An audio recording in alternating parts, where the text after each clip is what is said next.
Então vamos começar, a nossa revista é essa, a nossa intenção não é ler a revista, entendeu? Porque ler a revista se torna até algo enfadonho, né? Você fica lendo, e a aula não anda, né? Então a nossa intenção é que a revista seja um material para te nortear, que você já tenha lido em casa, se preparado em casa para o assunto, e quando chegar aqui, você ter a oportunidade de já saber do que se trata, entendeu? Então, esse é o nosso grande intento com a revista, tá bom? Bom, capítulo de número 7 do Apocalipse, nós lemos na última semana os versículos de 1 a 4, não é?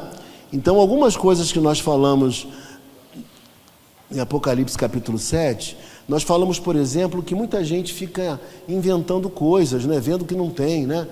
E nós dissemos que existe a marca da besta e existe a marca do cristão. Assim como aqueles que pertencem à besta terão a marca da besta, aqueles que são de Cristo, eles têm a marca de Cristo. É isso assim, é simples assim, como dizem hoje, né? É simples assim. Quem é de Cristo tem a marca de Cristo, quem é da besta tem a marca da besta. Aí as pessoas falam assim: olha, vai ter um chip, né? Vamos botar um chip aqui na pessoa, e quem não tiver o chip não vai poder comprar nada, e não sei. Já ouviu isso por aí, não já? Já ouviu, Estela? Já? Negócio de chip, já ouviu? Então, o que acontece? As pessoas inventam umas histórias que não tem sentido, gente. Por quê? Porque, obviamente, se tiver um chip, eu vou adorar. Vou gostar muito. Por que eu vou gostar muito? Não vou precisar mais andar com a minha carteira, né? Não vou precisar mais andar com essas coisas todas que eu ando. O celular já está ajudando nisso, né? Já tem identidade de motorista no celular, título de eleitor, carteira do plano de saúde. Então a coisa está mais fácil. Mas o que acontece? Assim como a internet, eu dei esse exemplo semana passada, assim como a internet tem o seu lado bom e o seu lado ruim, não é? Não dá para negar a importância da internet hoje. Só uma pessoa completamente alienada vai falar uma coisa como essa, né? Tem um valor maravilhoso, mas ela também pode ser usada por mal, né? A gente sabe disso. Tem gente que dá indireta na internet, lá no Facebook, né? Quer falar para o outro alguma coisa, não tem coragem, manda uma indireta e tal, né? Posta bobagem, tem um monte de coisa acontecendo por aí por causa da internet, né? Tem gente que começa a namorar pela internet e tudo mais e tal, né? Namorar, que eu digo, não namorar licitamente, mas, né, flertar com alguém ali e tal. Agora, o que acontece? O chip, se é que vai existir um chip em breve, ele só vai favorecer. Mas se tiver algum tipo de utilização maligna, não está por conta do chip em si.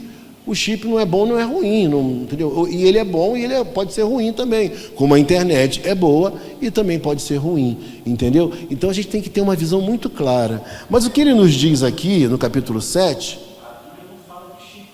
Não, são invenções. Não. Cara, o pessoal do dispensacionalismo, eles têm uma criatividade incrível, porque eles conseguem colocar na cabeça das pessoas e nos textos bíblicos coisas que nós não percebemos ali, né? E as pessoas aceitam, né?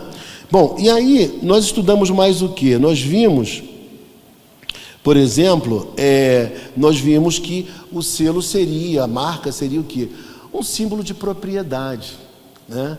Pertence a você, é sua marca, né? Por exemplo, quando eu vejo aquela sarça da presbiteriana em algum lugar, eu sei que é uma igreja que pertence à IPB, não é verdade? É a marca, identifica, né? Então, esse é o símbolo de propriedade, né? No versículo de número 4 do capítulo 7, nós falamos também sobre os 144 mil. E aí, o que eu expliquei sobre os 144 mil? Vamos lá?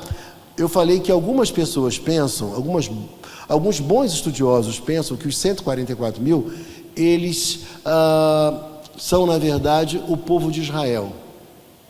Especificamente o povo de Israel. Mas eu diria para você que na nossa compreensão, e também de bons autores, bons estudiosos, Os 144 mil abrangem o quê? O povo de Israel, o eleito povo de Israel do Antigo Testamento, aqueles que morreram na promessa, aqueles que acreditavam da mesma maneira que Abraão, nosso pai na fé, aqueles que aguardavam a promessa, né? Então, os filhos de Abraão não são aqueles que são da etnia de Israel somente, não, porque nasceu judeu, não, são aqueles que de fato eram da fé, aqueles que eram filhos de Abraão, esses são salvos. E eu expliquei que esses do Antigo Testamento, eles também são chamados de quê?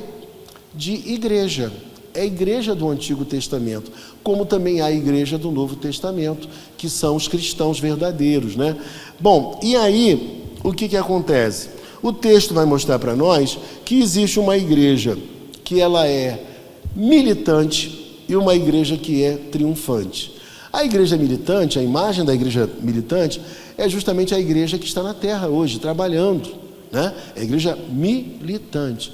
E qual é a igreja triunfante? São aqueles que já se encontram nos céus com Deus. Esses são os que fazem parte da igreja triunfante. Veja comigo, então, o versículo de número 9, que é onde eu deveria começar hoje.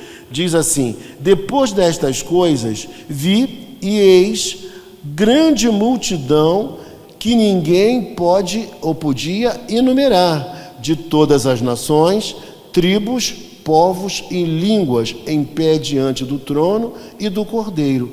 Veja comigo uma coisa, olha, isso é importante, gente. Repare comigo uma coisa aqui. O número dos salvos também não será um número pequeno demais. Entendeu? O texto fala que é uma grande multidão nos céus. Essa visão de 144 mil, isso é meio... Sim. Com essa outra, uma multidão. Sim. Então, meio que choca, né? Eu acho que esclarece, né? Esclarece, porque se por um lado o número 144 mil pode dar uma falsa impressão de uma restrição em termos de quantidade, por outro lado, quando o texto fala de uma grande multidão, a gente entende o quê?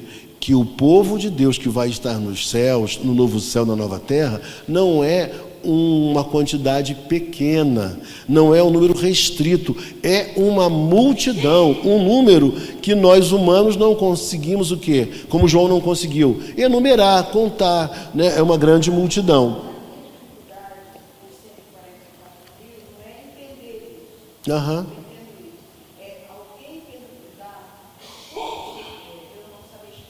Aham. A explicação primeira que a irmã vai ter que dar, em primeiro lugar, a linguagem é uma linguagem simbólica, perfeito. Segunda explicação, esse número se refere ao povo de Deus no Antigo e no Novo Testamento, entendeu? Então são explicações que a irmã pode dar para facilitar essa compreensão. Pense comigo uma coisa, se somente 144 mil fossem salvos, né? Alguém diria assim, o que a gente está fazendo aqui então na igreja? Né? Por que a gente evangeliza? Porque se ninguém... Já tem 144 mil há muito tempo. Então para que evangelizar? Estou falando bobagem? Não, não é? Não faz sentido evangelizar. Obviamente é um número simbólico, tá bom? Eu não tenho a intenção, claro, de explicar tudo ou de esgotar todos os assuntos, porque nós não podemos ir para além daquilo que a Bíblia nos autoriza, entendeu? Daqui a pouco eu vou estar viajando igual os outros caras que eu estou criticando aqui, né? Bom, fala, Paulinho.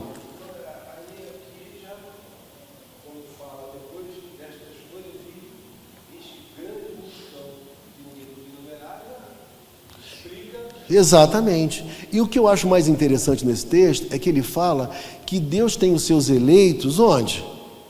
Em todas as nações, todas as tribos. Ou seja, Deus quer salvar.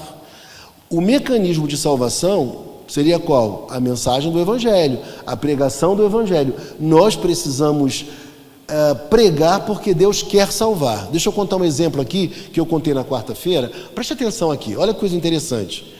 Vocês sabem que nós temos um irmão que vem aqui na igreja que ele é músico profissional, né? Ele não é membro da igreja, mas ele vem sempre que pode. Às vezes vem direto do show para cá, que é o Diogo.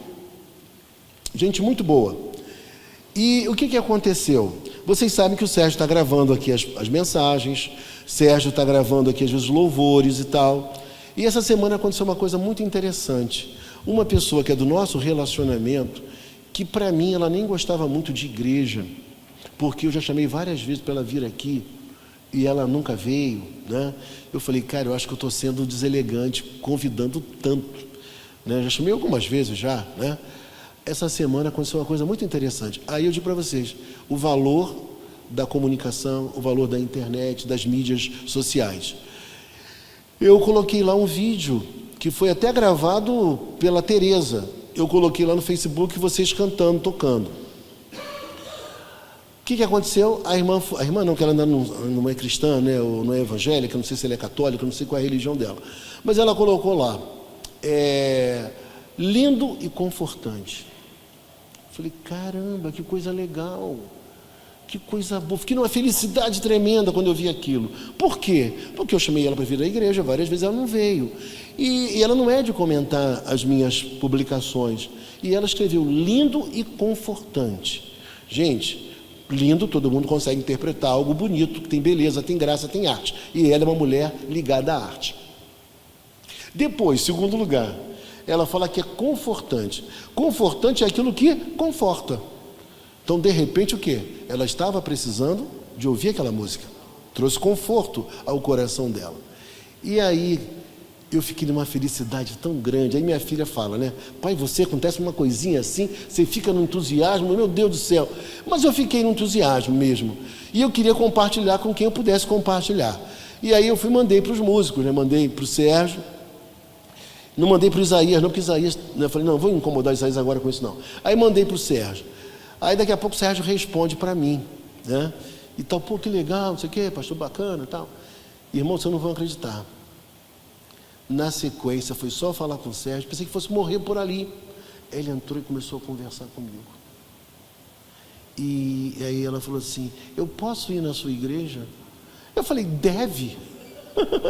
Eu falei, já te chamei tantas vezes para vir aqui. Então eu vou, qualquer hora eu vou. Ela trabalha muito realmente, é muito trabalho que ela tem, né? Então ela disse que vai aparecer aqui. Isso me motivou. E aí me leva a concluir que Deus quer salvar. Deus tem os seus eleitos, Deus quer salvar pessoas. Mesmo aquelas pessoas que aparentemente não estão o quê? Interessadas no Evangelho, né? E aí o texto vai nos dizer assim, vestidos de vestiduras brancas com palmas nas mãos, né? Vestidos com vestiduras brancas e com palmas nas mãos. Primeiro lugar, vestiduras brancas, é fácil de entender, gente.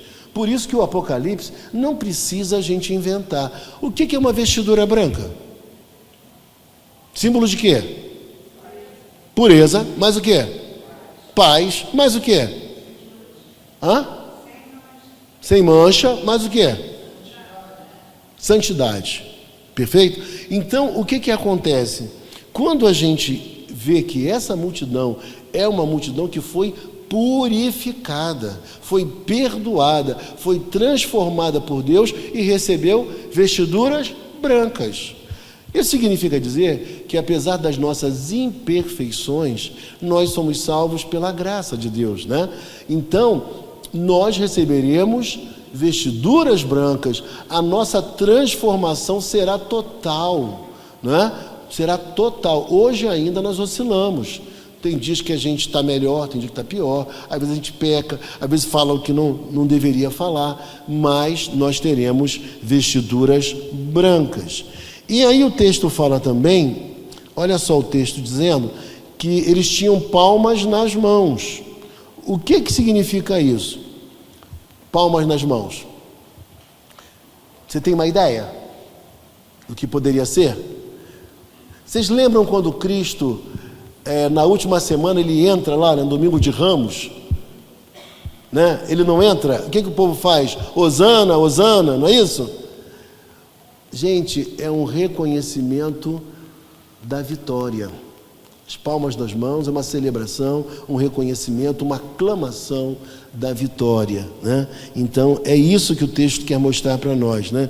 É um emblema de triunfo, né? Nós vencemos, nós chegamos lá. Então, é o que o texto quer dizer para nós.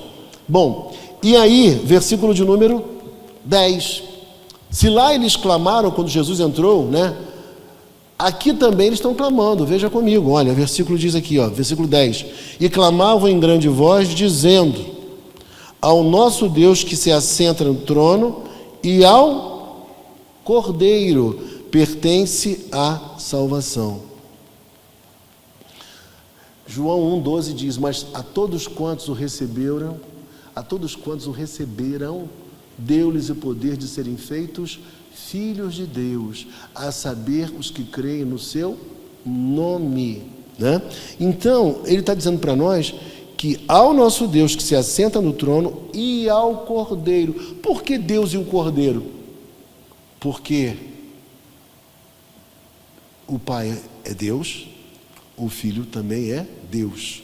Então, tipo assim, não há diferenciação nesse sentido, em poder, em grandeza, né? Um é Deus, o outro também é Deus. É importante dizer isso, né? E aí a gente percebe que ele vai trazer e vai fazer uma adoração perfeita. Olha só o que esse texto vai dizer no versículo de número 12. Amém. O louvor e a glória e a sabedoria e as ações de graças e a honra e o poder e a força sejam ao nosso Deus pelos séculos dos séculos. Essa aqui é a visão dos glorificados, é da igreja triunfante, é da igreja que está com Deus, é essa visão, a visão que ele está tendo nesse momento. E repare que existem 7 expressões de louvor. Você contou aí na Bíblia? Vê se são 7 mesmo. Ou se eu contei errado, vê aí. Tá certo? Não é 7, não é? O que significa dizer isso, gente? Oh, que maravilha, tá vendo? Vocês estão conseguindo interpretar o texto naturalmente. Compreende? Isso que é o bacana, quando você, o que é o bonito. Você olha para o texto e você consegue interpretá-lo naturalmente. Ou seja, 7, a gente sabe na numerologia bíblica que é o número da perfeição, né? Ou seja, o louvor perfeito sendo dado ao ser divino, Deus sendo adorado como ele deve ser adorado pela sua igreja glorificada. É essa a visão. Então, por que o pessoal que é dispensacionalista tem uma dificuldade imensa? Porque eles fazem uma ida e volta, né? uma complicação. Para nós não, são 7 sessões. Então, a primeira sessão até o capítulo 3, né? A segunda sessão vai do 4 até o 7. E agora nós vamos entrar na terceira sessão, que vai do 8º até o 11º capítulo, né? Do 8 ao 11. E ele está contando, na verdade, a mesma história, a história da igreja, a história da primeira vinda de Cristo até a sua segunda vinda. É simples assim, entendeu? É simples assim. Ele vai contar durante 7 vezes a história da igreja, os eventos, o que aconteceu, por óticas um pouquinho diferentes, às vezes acrescentando alguma coisa a mais em cada visão, mas é a mesma história, compreendeu? E por que isso, gente? Para a gente poder memorizar, para a gente poder gravar, compreendeu? A gente não pode negar que existe uma necessidade de memorização, da gente gravar as coisas, e através da repetição ou recapitulação, a gente grava melhor. Eu trago um esboço às vezes para a igreja, mas geralmente eu não trago. Sabe por que eu não trago? Porque eu já sei tudinho ali o que eu vou trabalhar com a igreja na pregação.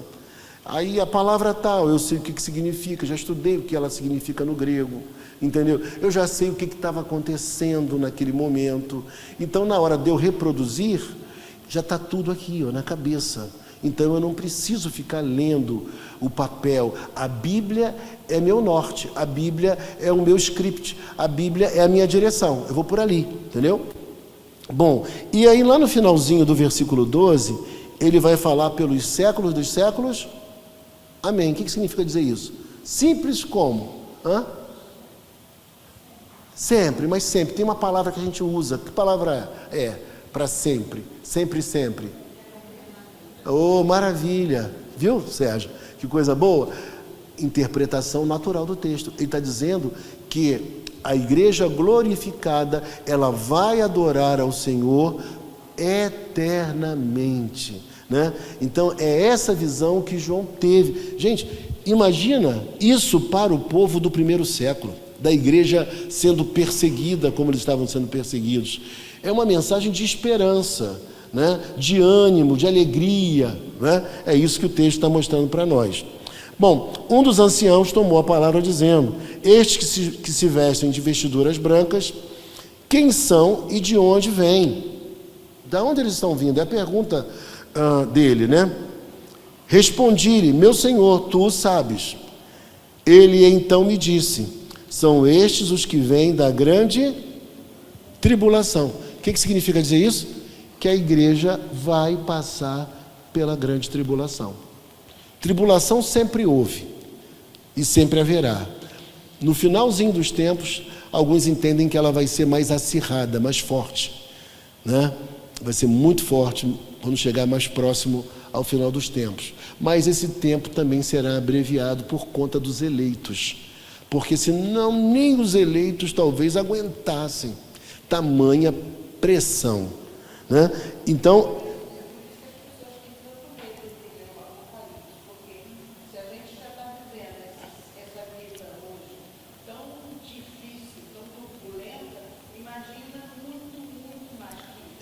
mais do que isso.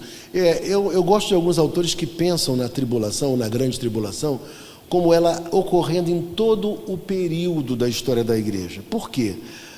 Pensa comigo uma coisa: embora num lugar do globo seja mais tranquilo, a igreja tem liberdade para pregar, ninguém é morto pela fé quase e tal, mas existem outros lugares que isso acontece, né? Perseguição, morte, prisão e tal. E às vezes se inverte, numa região cessa esse tipo e essa intensidade de perseguição, mas em outro se inicia, em outro lugar se inicia, entendeu? Então são questões assim. Bom, e aí o texto fala, versículo de número 14, né, que a gente está lendo. Quem são esses então que vêm da grande tribulação? Eles o quê? Lavaram suas vestiduras e as alvejaram no sangue do Cordeiro. Que coisa interessante, o sangue de Cristo faz com que a nossa roupa se torne branca. Não é interessante, né? Como o vermelho faz a gente ficar branco, faz a gente ficar puro. É interessante essas imagens bíblicas, né? Então, eles alvejaram, né, no sangue do Cordeiro. O que significa dizer que a limpeza, o perdão, a purificação que aconteceu conosco, né, ela não é uma purificação provocada por nós mesmos. É o sangue de Cristo que nos purifica, que nos lava. Então, sabe o que significa dizer? Que não há lugar para mérito, entendeu? Nós não podemos achar que nós somos os tais. Nós somos pecadores. Vocês viram que nós pregamos hoje de manhã? O cristão de verdade, ele não fica tripudiando no fracasso alheio, por mais que ele tenha sido vítima daquela pessoa, mas ele não pode se alegrar quando um irmão cai, quando o irmão peca, quando o irmão perde o emprego, quando o irmão tem um insucesso. Esse sentimento não é sentimento de crente verdadeiro, compreendeu? Aquelas frases que eu assim, não gosto dele, não gosto dela, eu odeio. Gente, não são frases de crente, não são pensamentos nossos, né? Isso é estranho a uma postura e uma visão cristã. Portanto, a certeza que nós temos é que nós somos salvos, purificados, santificados por aquilo que Jesus Cristo fez, no sangue dele, né? Bom, versículo 14, acabamos, versículo 15. Razão porque se acham diante do trono de Deus. Não existe, veja como não é difícil interpretar a Bíblia Sagrada. O Apocalipse é claro, ele está dizendo que há razão, existe uma razão. Qual outra palavra que eu poderia usar? Existe um motivo, um porquê. Por que que eles estavam ali, diante do trono? Por que que eles serviam a Deus dia e noite? Por que que eles serviam? Qual foi o motivo que propiciou isso, que proporcionou isso? A obra de Cristo, o sacrifício de Cristo. Entendeu? Então, o texto é claro, a razão porque se acham diante, é a razão porque se acham, né, diante do trono de Deus e o servem dia e noite no seu santuário. Aquele que se assenta no trono estenderá sobre eles o seu tabernáculo. Versículo 16. Leia comigo aí. Jamais terão, nunca mais terão, não cairá sobre eles o sol. Isso aqui lembra você o que, gente? Vamos lá, vou começar a perguntar aqui aos irmãos então. Lembra o que? Essa visão aqui. O que você acha? Não lembra a visão do novo céu e da nova terra? Onde não haverá mais choro, não haverá mais pranto. O Apocalipse 21, 22 tratam disso também, né? Então, tipo assim, não vai haver mais sofrimento. E quando é que não vai haver mais sofrimento? Quando nós já estivermos glorificados, quando o novo céu e a nova terra já estiverem inaugurados, não haverá mais dor, mais sofrimento, nem coisa semelhante, né? Versículo 17, pois o cordeiro que se encontra no meio do trono os apacentará e os guiará para as fontes da água da vida. A água da vida fala de quê, gente? De Cristo. E se fala de Cristo, fala de quê? De salvação, né? De salvação. E Deus lhes enxugará dos olhos toda lágrima. Então tem tudo a ver com esse momento que vai chegar. Então é uma visão que está acontecendo aqui, mas também vai ser reproduzida de novo lá na frente no Apocalipse. Está vendo como é que são as coisas? São cenas, são sessões mostrando a mesma realidade. E tudo que está mostrando aqui é motivo para a gente sentir o quê? Seguros.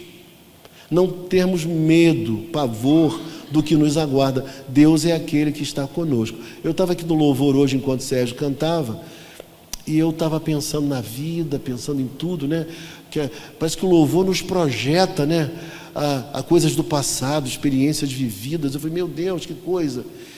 E enquanto ele cantava, a letra que ele cantava me trazia uma mensagem: você é mais do que vencedor. Nós somos mais do que vencedores. Essa é a mensagem do Apocalipse. Vocês já venceram, vocês não podem perder. Deus está segurando a vida de vocês. Ele tem o controle de tudo. Basta que vocês confiem, continuem, né? E aí, queridos, o versículo 17 no finalzinho diz: e lhes enxugará dos olhos toda lágrima. O que significa dizer que lhes enxugará dos olhos toda lágrima? Oi? Fala mais alto.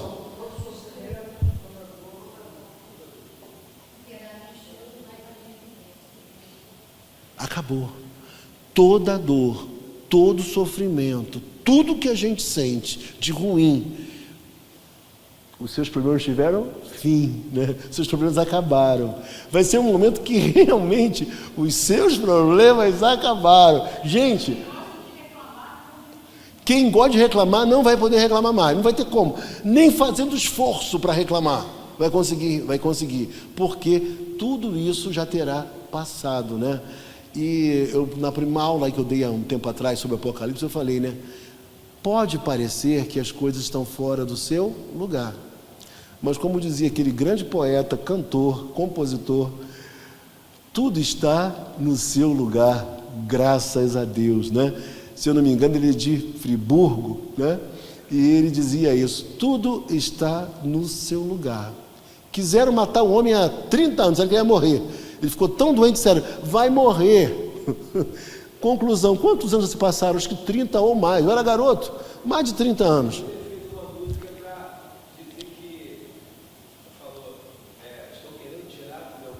Do samba? É. É. Exatamente. Não chegou. Exatamente, a inveja que eles sentem. Vocês devem lembrar dessa música, devem lembrar de que eu estou falando. Então, repare comigo uma coisa: tudo está no seu lugar. Quando a pressão apertar sobre nós, sei lá, crise, perseguição religiosa, desemprego, falta de direção na vida, preocupação com o futuro, o que vai me acontecer, o que vai ser dos meus filhos, o que vai ser de mim. Irmãos, nessa hora, confie, creia, tudo está no seu lugar. Deus está no comando. Então nós temos que pensar assim. Aí entra o 7º selo. O 7º selo está no capítulo 8, que começa uma nova sessão, que vai do capítulo 8 ao capítulo 11, né? Até o capítulo 11. E aí o texto diz que é o 7º selo. Quando o Cordeiro abriu o 7º selo, o que aconteceu?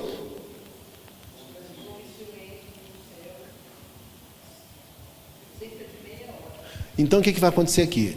Em primeiro lugar, ele vai contar outra vez a mesma história. É uma nova sessão que começa. Aquilo que já foi falado vai ser falado outra vez, expandindo um pouquinho mais, trazendo algumas percepções diferentes, mas ele vai falar a mesma coisa, tá? Bom, e aí certamente vem uma pergunta, né, a todos nós. Por que há esse silêncio? O que você imagina aí? Por que há um silêncio aí? O que significa dizer? Tem uma ideia? Vamos lá para o texto? Há um suspense. O que vai acontecer? O 7º selo. O que nos aguarda? Houve um silêncio. Não é como a gente fala assim, peraí, o que vai acontecer agora? Vamos esperar, vamos ver o que vai ocorrer. E aí o texto diz assim: então vi os 7 anjos que se acham em pé diante de Deus, e lhes foram dadas 7 trombetas. Essas 7 trombetas, elas também são expressões do juízo de Deus, tá? As 4 primeiras são 4 trombetas que serão tocadas, vamos dizer assim, ressoadas, que causarão dano à natureza, à criação, à natureza. E as 3 últimas são as chamadas, que vem o ai, ou os ais, 3 ais. As 3 últimas, elas também trarão os seus infortúnios sobre o ser humano, né? Então são 7 trombetas que o texto vai nos falar também. Mas o que a gente precisa entender é o seguinte, que assim como os 7 selos, eles aconteceram durante essa era da igreja, tá? Também as trombetas serão assim. Não é que elas acontecerão uma após outra na história. Aqui aparece uma de cada vez, mas na história elas acontecem concomitantemente, assim como também aconteceu o quê? Os selos foram abertos também, e várias coisas aconteceram. Os cavaleiros saíram com seus cavalos, né? Então, aconteceram durante a era da igreja, não cronologicamente como a gente quer imaginar. A gente quer imaginar assim, né? Capítulo 1, capítulo 2, capítulo 3, como fosse uma sequência, mas não é uma sequência, tá bom? E aí, irmãos, o que acontece? O texto nos fala, vamos só ler essa partezinha para terminar. Então viu os 7 anjos que se acham em pé diante de Deus, e lhes foram dadas 7 trombetas. Veio outro anjo e ficou em pé junto ao altar, com um incensário de ouro, e foi-lhe dado muito incenso para oferecê-lo com as orações de todos os santos sobre o altar de ouro que se acha diante do trono. Então veja só, as nossas orações, se alguém tem dúvida, as nossas orações, elas são ouvidas por Deus, né?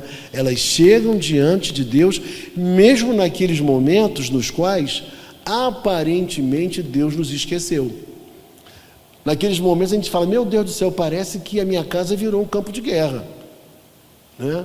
Parece Saigon, naquela época lá, sei lá, anos 70, não sei, não lembro mais, mas parece, né? Porque tudo de ruim está acontecendo ao mesmo tempo. Eu acho que Deus me esqueceu. Não. Deus está ouvindo a nossa oração, Deus está no controle de todas as coisas e Ele cuida de nós, né? É o que e elas são guardadas, né? E então isso é importante que se diga também. Eu vou parar por aqui porque já deu o horário e eu não quero atrapalhar a volta de vocês para casa. Mas na semana que vem nós iremos caminhar em direção às 4 primeiras trombetas. Vai ser onde nós vamos chegar, porque a gente tem um tempo curto, né, para poder ministrar a aula, e também não adianta eu correr demais e a gente não gravar, não entender, né, não compreender exatamente o que a gente vai dizer. Já são 11 horas, eu não posso continuar muito mais do que isso, né? Então, é isso que o texto diz. Veio outro anjo e ficou de pé junto ao altar com um incensário de ouro. Então, olha, veja que a oração chega a Deus, né? E foi-lhe dado muito incenso para oferecê-lo com as orações de todos os santos. Então, veja só, é interessante essa expressão todos os santos, por quê? Mostra que todos os santos são ouvidos. Deus não tem filhos o quê? Prediletos, especiais. Deus ouve a oração de todos os santos. Então, essas minúcias do texto é que nós precisamos captar para que a nossa fé se solidifique. E aí você fala, não, peraí, está ouvindo ele porque ele é um homem muito consagrado. Não. Todos nós somos santos, santos porque somos separados por Deus, fomos objetos do amor de Cristo, fomos transformados por Ele. E se assim aconteceu, nós somos santos. E se somos santos, as nossas orações, elas são ouvidas. Por mais que nós sejamos falhos, Deus ouve a nossa oração, tá bom? E aí depois, quando a gente chegar na semana que vem, o versículo 5 vai dizer assim, ó: e o anjo tomou o incensário, encheu-o de fogo do altar e o atirou à terra. E aí vem, e houve trovões, vozes, relâmpagos e terremoto. O que João quer dizer com isso, né? Essas manifestações tão espetaculares têm algum significado. E por que depois das orações, né, versículo 5, o anjo tomou o incensário, encheu-o de fogo do altar e o atirou sobre a terra? Por que isso? O que tem a ver? São essas questões que a gente vai estudar. Mas o importante é que hoje nós estamos saindo daqui sabendo que Deus tem o seu povo na terra, né? A igreja militante, Deus tem o seu povo nos céus já, né? Uma igreja que já está com Ele nos céus. Todos nós aguardando o quê? O momento do novo céu e da nova terra. Nós aprendemos também que esse número poderia ser até aparentemente pequenino, né, se nós pensássemos literalmente em 144 mil, mas na sequência o texto ele abrange essa realidade de maneira mais extensa, esclarecedora. Ele nos diz que haverá uma grande multidão. Então, não serão poucas pessoas que estarão com o Senhor também. E depois o que ele nos fala? Ele nos fala ainda sobre a verdadeira adoração que os crentes glorificados prestarão a Deus na eternidade. Significa dizer que o que nos aguarda não é uma vida ociosa, parada, sem criatividade. Deus gosta de beleza, Deus gosta de arte, Deus gosta do que é bom, né? Então, na vida celestial, ou no novo céu e na nova terra, nós teremos uma vida muito rica, produtiva, cheia de competências, cheia de qualidades, de operosidade. Nossa vida será assim. Outra coisa que nós aprendemos também é que nós teremos vestiduras brancas, né? A imagem dos santos glorificados, não por mérito próprio, mas porque as nossas roupas foram alvejadas no sangue do Cordeiro, né? Então, é muita coisa bonita e linda, né? A perfeita adoração dada por nós a Deus, também a certeza de que nós, ao sermos recebidos, nós somos aqueles que chegaremos aos céus, ao novo céu, nova terra, ao encontro com Cristo nos ares. Nós somos aqueles que passaram pela dor, pelo sofrimento, mas nem a dor, nem o sofrimento, nem os problemas da vida nos paralisaram. Nós continuamos. Quando você olha para trás, quando eu olho para trás, eu vejo que a mão invisível de Deus esteve sobre a minha vida e, por certo, sobre a vida de vocês também, nos conduzindo para que nós chegássemos até aqui, com todas as lutas enfrentadas por nós, tá bom? Então, isso é importante. E na imagem final do capítulo 7, a imagem de tudo concretizado, de que não haverá mais dor, nunca mais terão sede, não é? Ele enxugará dos nossos olhos toda lágrima, o sofrimento acabou, né? Tudo está no seu devido lugar. Deus tem um controle da história da humanidade e da história pessoal de cada um de nós. Deus, deixa eu falar isso para vocês aqui para fechar. Deus, nos descaminhos aparentes da nossa vida, Ele está conduzindo a nossa história para um fim proveitoso que Ele mesmo quer dar à nossa existência. Mesmo quando a gente opta por algo equivocado, mesmo quando a gente age por nós mesmos, fazendo alguma coisa, Deus ainda é tão bondoso e amoroso que Ele não é surpreendido pelo nosso erro, pela nossa falta, e Ele converge isso, Ele traz isso para o centro do seu querer e para o bem daquilo que Ele quer realizar em mim e em você também. Amém?